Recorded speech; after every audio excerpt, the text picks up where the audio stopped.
What's up, guys? Ronnie from Ron Man's Fishing, and today we're going to be going over some of my favorite September baits. First thing you need to know is that the fishing in September is going to be really tough, really tough. Most of that is due to the change in temperatures. The water is starting to cool down. Now, we know that the fall of the year is the absolute best time to fish. I mean, fish are feeding up, they're getting fat, they're putting on weight for the winter. But the month of September, that pivotal transitional month, is one of the toughest times to fish. And I'm going to show you a variety of baits that I use in the month of September that bring me success. Hope you like the episode. If you do, please remember to like and subscribe. And here we go. My very first bait that I'm going to talk about is my absolute most favorite bait. You've probably figured this out by now, but it is the chatterbait or bladed jig.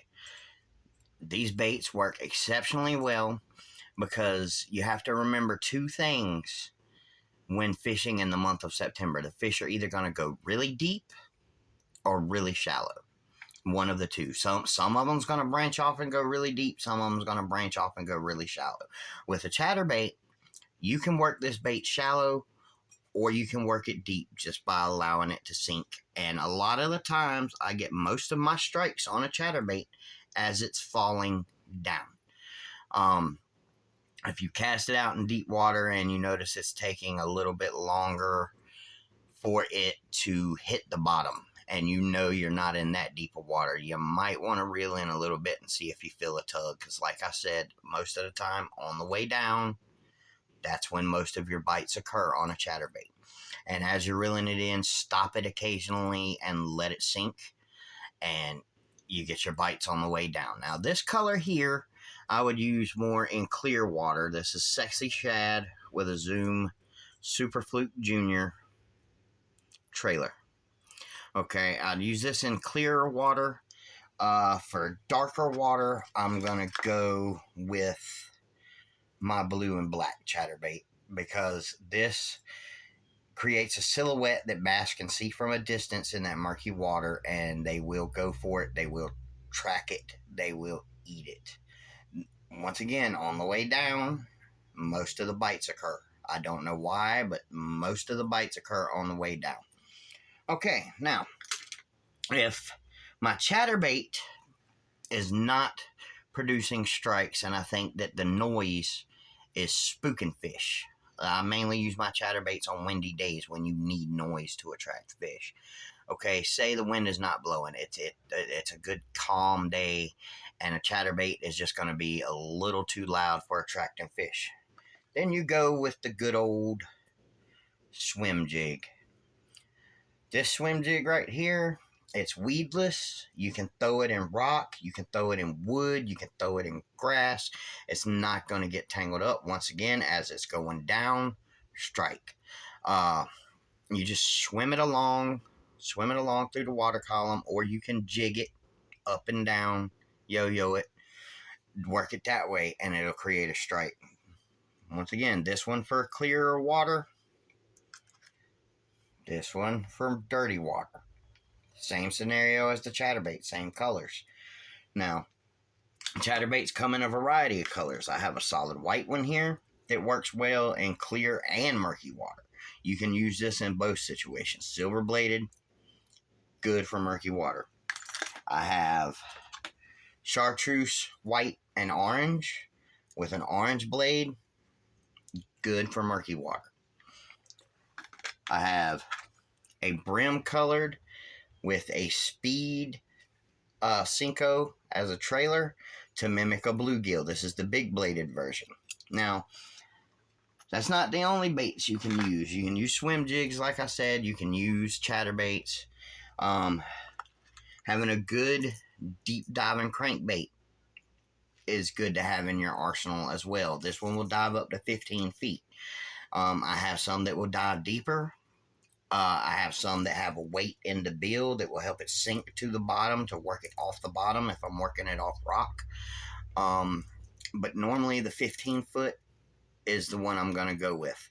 And I would fish this one in dirty water, this one in clearer water. And they both work good for attracting fish. If you love crankbait fishing and the fish are deep, then by all means use a deep diving crankbait. But if you love to crankbait fish as I do, and you're working the shallow water, which is where the fish will be too, then you need a good old-fashioned square bill. Small size 1.5 square bill crankbait. This one for dirty water. This one for clear water. See how they both have black backs and sides? Now, this time of year, fish are really attacking shad. It's the predominant food source. They're trying to fatten up for the winter, like I said, so imitate a shad as much as possible. You will have the best luck. Once again, dirty water, clear water, 1.5. Don't use the 2.5s, use the 1.5s. You want to go with a smaller bait. All right, now let's talk about topwater. Who doesn't love to catch fish on a topwater bait? I know I do. Now, my go-to bait, my very first go-to bait when it comes to fishing topwater is a buzzbait with a trailer hook. Not only will you catch fish on this buzzbait, you will catch large fish on this buzzbait, bigger than your normal catching size on this buzzbait. I don't know why, but the bigger fish tend to go for this. This is the Booya buzzbait. It's got this little flap right here to also make noise as it goes across the surface. I will use this one in dirty water, a white one in clear water. That's the only two color buzzbaits I use is white and black. I don't go out and buy any other colors. Yes, you can add trailers to these if you don't want to use the trailer hook, but I've come to find that I miss a lot of bites when I use the trailer on the end of the buzzbait and not the trailer hook, because you have to move this so fast to keep it on the surface of the water. It does not float. You have to move this so fast to keep it on the surface of the water. A lot of the bass will just miss that hook. That's where this second hook is going to come in handy. It will snag them every time.